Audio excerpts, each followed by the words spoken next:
Bismillahirrahmanirrahim. Assalamualaikum warahmatullahi wabarakatuh. Gimana kabarnya adik-adik? Sehat hari ini? Oke. Bapak berharap kalian hari ini, saat ini, detik ini kalian dalam keadaan kondisi yang sehat, tidak kurang satu apapun. Harapan Bapak, kalian selalu tetap menjaga kesehatan, menjaga stamina agar selalu dalam keadaan kondisi fit, karena kita ketahui sekarang ini COVID masih belum mereda, masih di beberapa tempat kita jumpai ada saudara-saudara kita yang terkena COVID. Oleh sebab itu selalu, sekali lagi Bapak berpesan, selalu jaga kesehatan, jaga kondisi badan. Baik anak-anakku, kali ini kita akan coba belajar mengenai mapel desain media interaktif. Bapak juga mengingatkan, walaupun kita pembelajaran karena dalam keadaan kondisi yang masih seperti ini, masih pandemi COVID belum mereda, tidak menyurutkan kalian untuk selalu belajar dan belajar. Jadi pembelajaran ini tidak hanya dilakukan lewat atau dengan media tatap muka di sekolah, tidak harus dilakukan seperti itu. Kalian bisa lakukan di rumah dengan cara googling. Jadi manfaatkan betul bahwa HP ataupun fasilitas browsing yang ada di rumah itu kalian manfaatkan betul untuk kepentingan penambahan pengetahuan maupun wawasan kalian. Ini harapan Bapak, agar begitu nanti kalian semakin bertambah, semakin lama belajar di SMK, walaupun tidak harus dengan tatap muka, tetapi nilai kemampuan pengetahuan yang kalian miliki itu masih mumpuni karena kalian rajin belajar. Bapak percaya kalian bisa menyikapi, Bapak percaya kalian sudah lebih dewasa ketimbang adik-adik tingkat kalian untuk bisa setidaknya berbeda tindakan dan perilaku kalau misalnya dibandingkan dengan mereka. Saya percaya kalian bisa. Baik, kita akan coba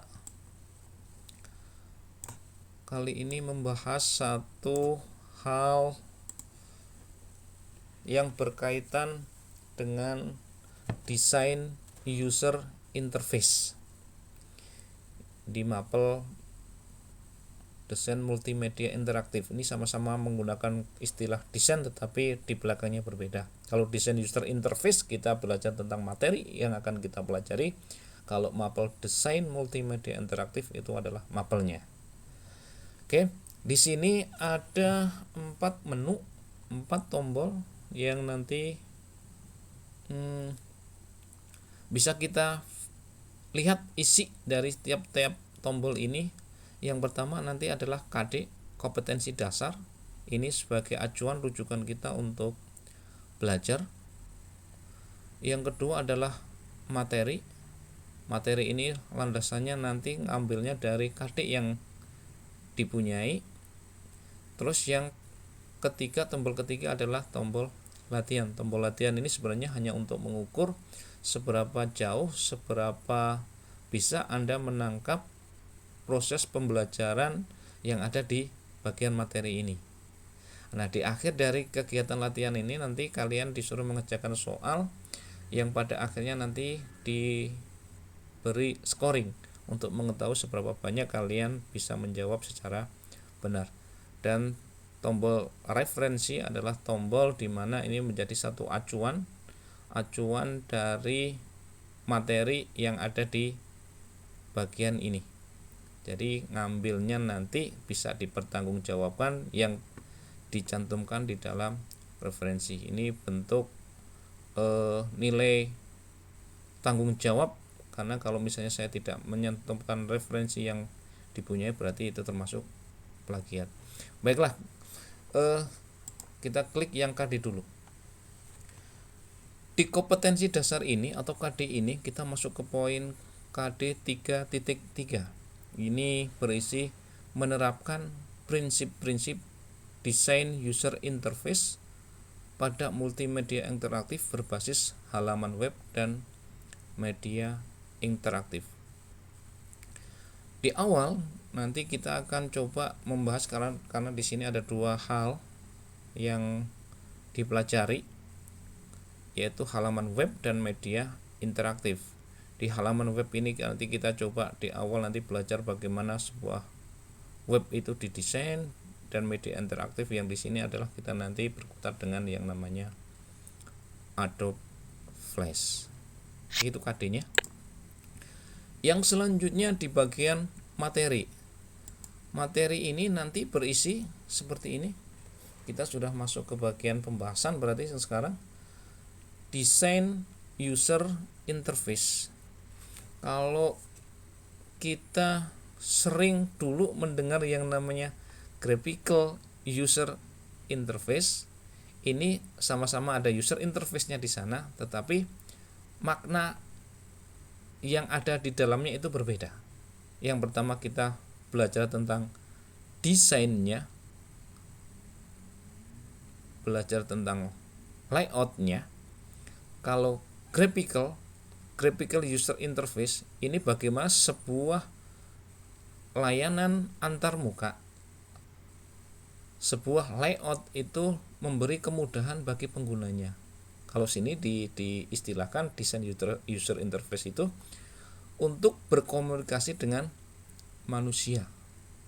Berkomunikasi itu bahasanya memberi kemudahan bagi pengguna komputernya, itu maksudnya seperti itu desain user interface. Adapun tujuan antarmuka atau interface itu satu, menyesuaikan antarmuka pengguna dengan tugas. Sama enggak nanti yang mau dirancang layoutnya itu dengan tugas yang bakal nanti diselesaikan gitu. Yang selanjutnya adalah membuat antarmuka pengguna menjadi efisien. Semakin simple, semakin ringkas, semakin penggunaan layout itu tidak bertele-tele, maka sangat memungkinkan nanti pengguna itu tidak akan menjadi kebingungan dengan bahasa. Kalau tidak menjadi kebingungan berarti nanti dikategorikan itu termasuk dalam kategori efisien. Yang ketiga adalah memberikan arus balik yang tepat kepada pengguna. Yang selanjutnya adalah memunculkan pertanyaan-pertanyaan yang dapat dimanfaatkan, umpan balik, memperbaiki produktivitas dari pengetahuan pegawai. Inilah tujuan dibuatnya antarmuka atau interface. Jadi sekali lagi bahwa GUI ataupun desain user interface itu nanti tujuan utamanya adalah memberi kemudahan bagi pengguna atau user di dalam menggunakan antarmuka atau menggunakan aplikasi.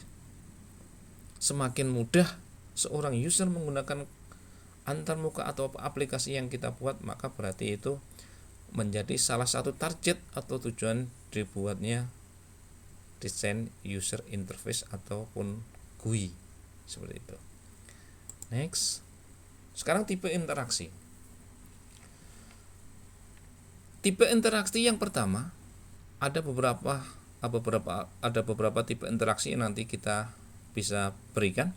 Yang pertama adalah command line interface atau CLI. Ini user memberikan instruksi secara langsung kepada komputer menggunakan tombol fungsi, karakter tunggal, command dalam bentuk singkat maupun panjang. CLI ini memungkinkan user mengakses dengan cepat fungsi sistem dan beberapa tools. Perhatikan command line interface.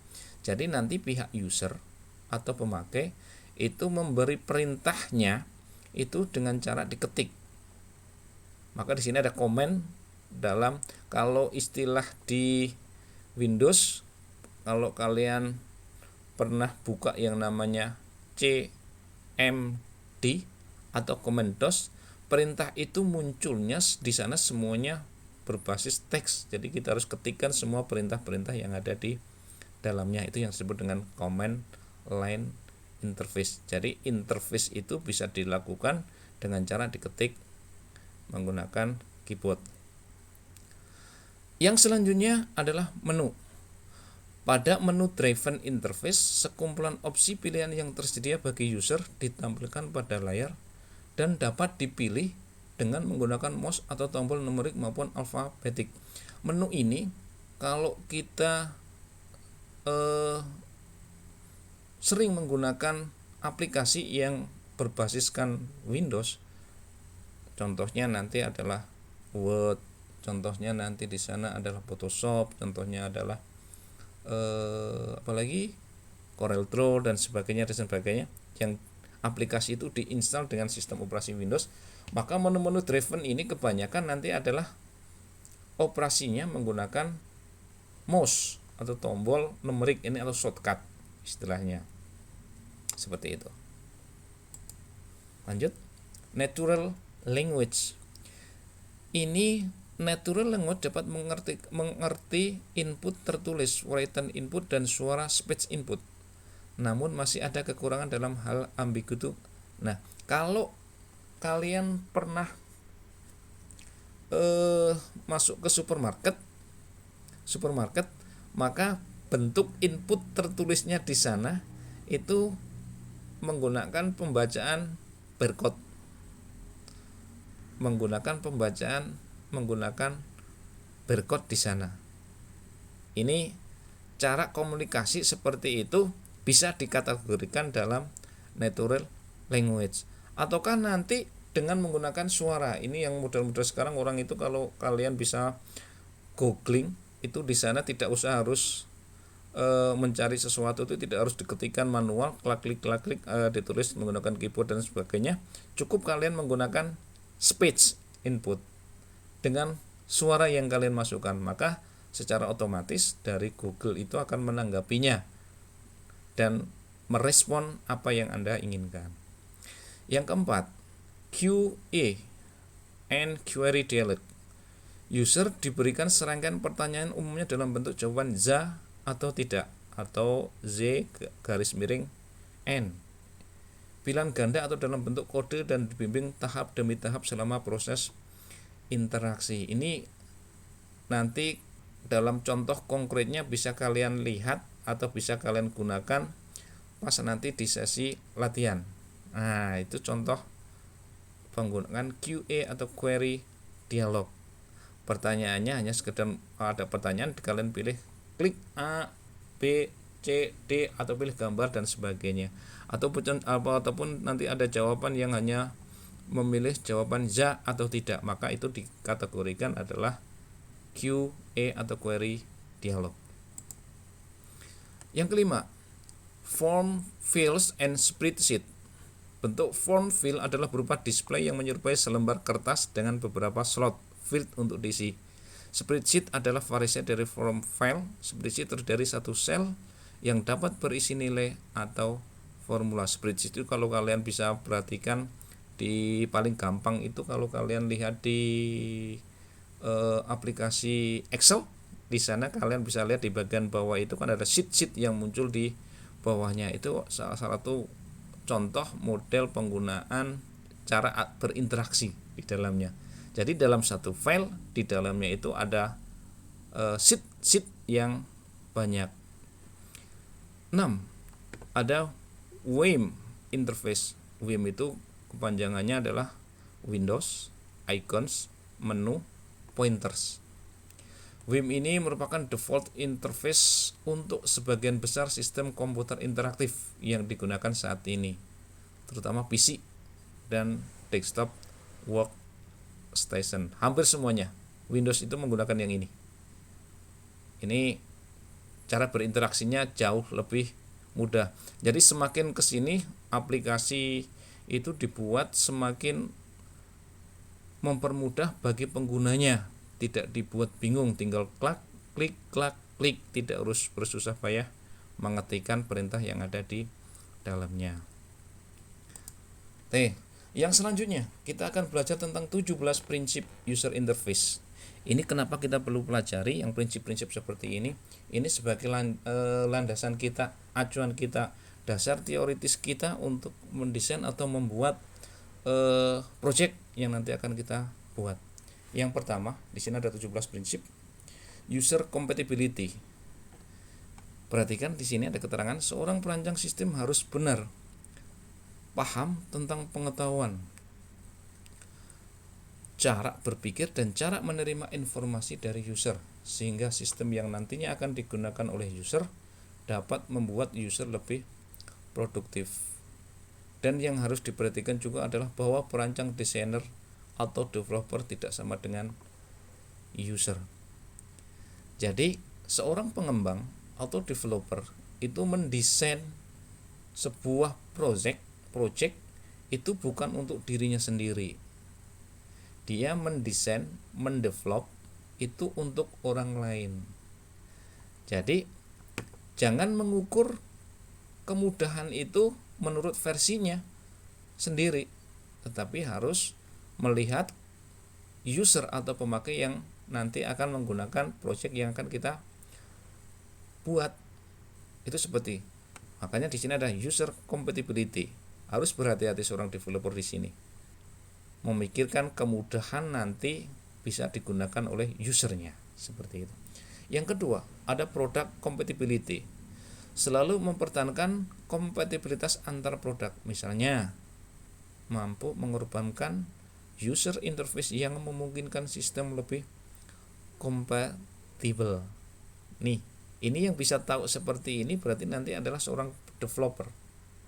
Ada beberapa, boleh jadi nanti kalau memang beberapa bagian itu yang dirasa memang tidak penting, tidak digunakan, maka seorang develop itu sangat memungkinkan sekali untuk membuang hal-hal yang tidak penting tersebut.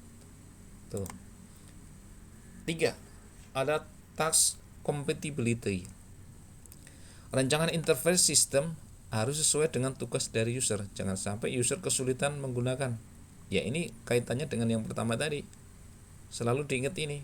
Jangan dibuat bingung seorang user itu ketika menggunakan project yang kita buat, malah tambah bingung. Artinya kalau seperti itu berarti project yang kita desain, yang kita lakukan itu berarti belum bagus.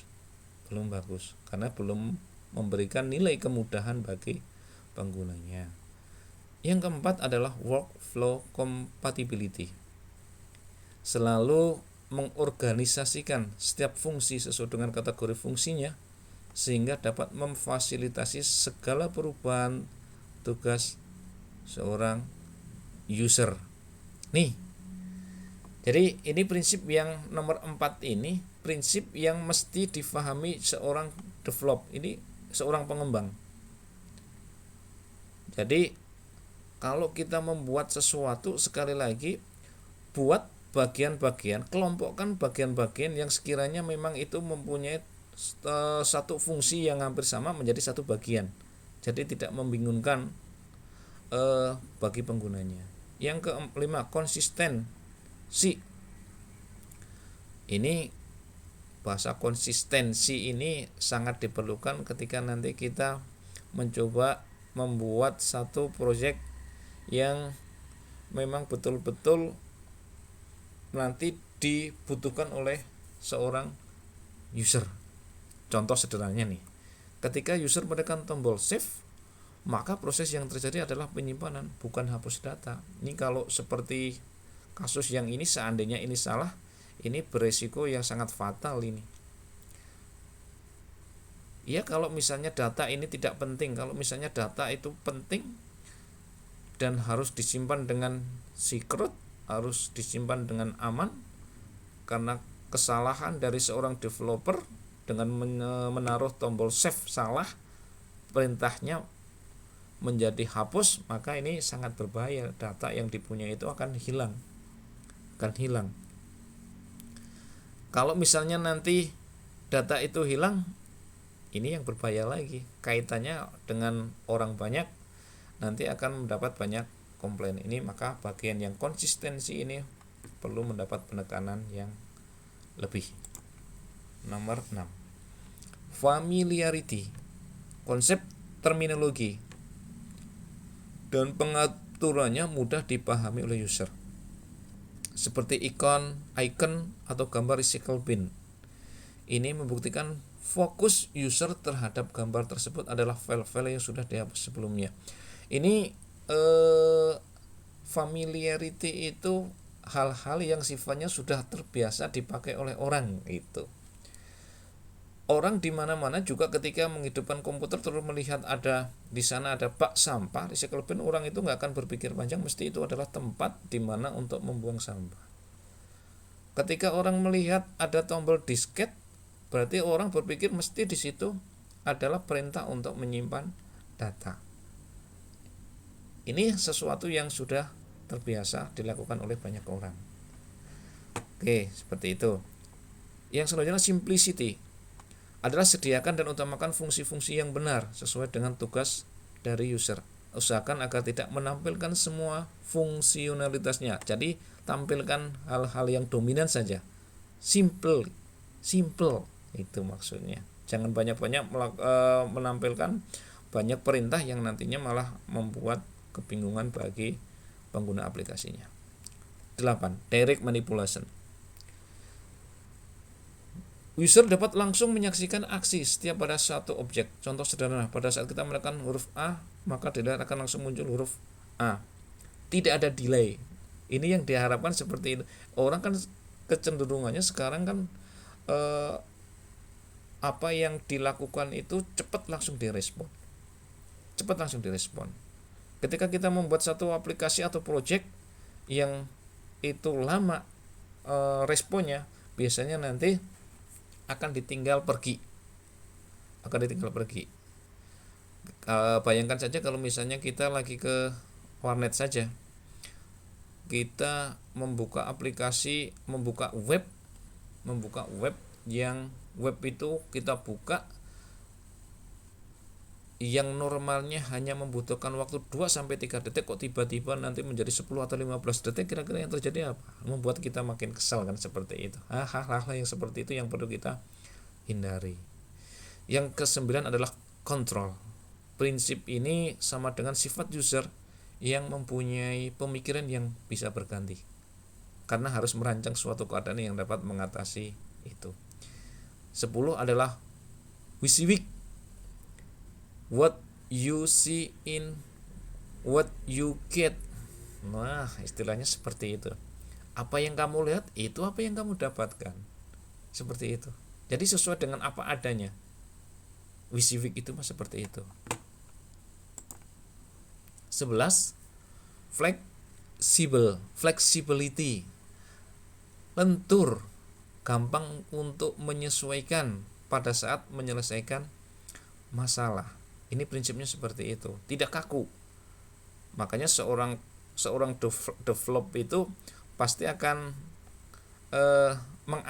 mengantisipasi hal-hal yang sifatnya nanti sesuatu yang mengalami perubahan sangat cepat. Ini flexibility. 12. Responsiveness.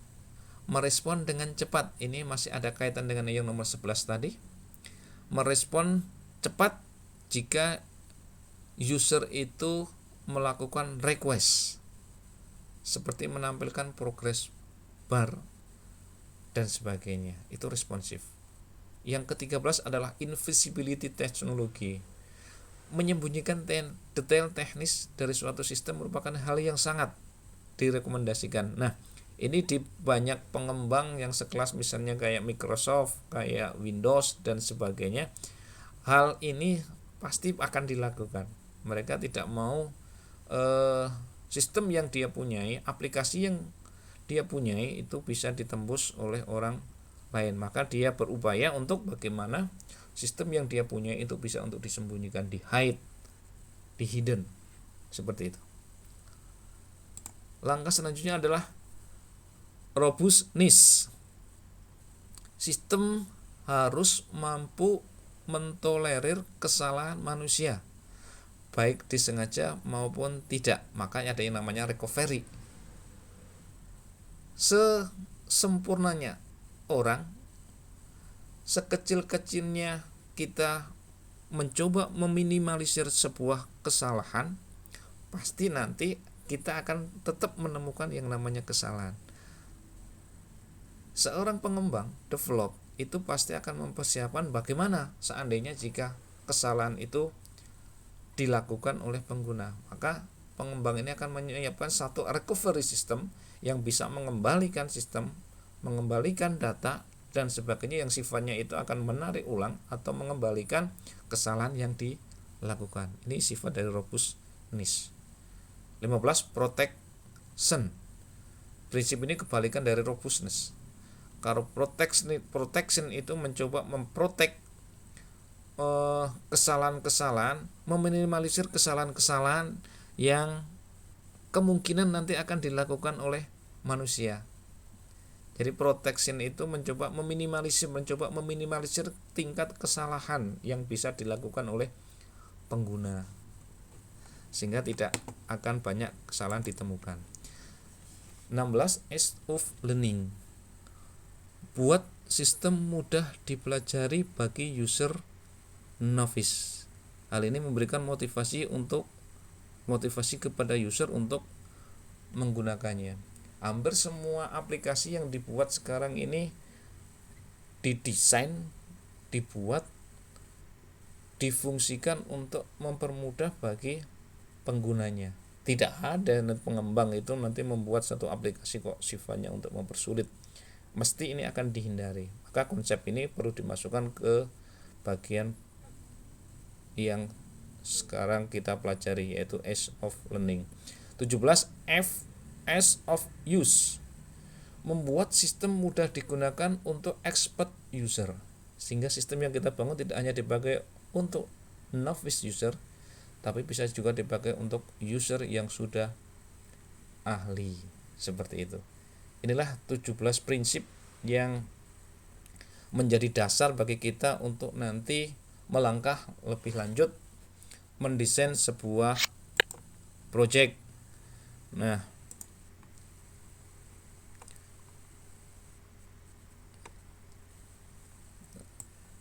sebentar, kita lanjut. Nah, setelah kita mempelajari materi yang saya sampaikan tadi, setidaknya ada gambaran bagaimana nanti kalian mempersiapkan untuk merancang sebuah project yang nanti kalian akan buat. Sebisa mungkin yang namanya desain user interface itu tidak membuat seorang pengguna atau user itu mengalami kesulitan, tapi bagaimana user itu mengalami atau menggunakan aplikasi yang kita gunakan itu dengan nyaman, karena dia tidak akan mendapatkan atau mendapati kebingungan untuk mengoperasikan aplikasi yang nanti kita hasilkan. Jadi prinsip-prinsip yang saya sampaikan tadi, Bapak sampaikan tadi, silakan untuk difahami, untuk dimengerti, yang nantinya itu menjadi satu bahan teori untuk nanti setidaknya mendesain project itu agar menjadi lebih baik. Baik, setelah tadi Bapak sudah sampaikan tentang materi, nanti di bagian latihan tadi, nanti silakan anak-anakku untuk mencoba mengerjakan soal yang ada di dalamnya. Ada beberapa soal yang Bapak sengaja buat di dalam kuis atau latihan tadi.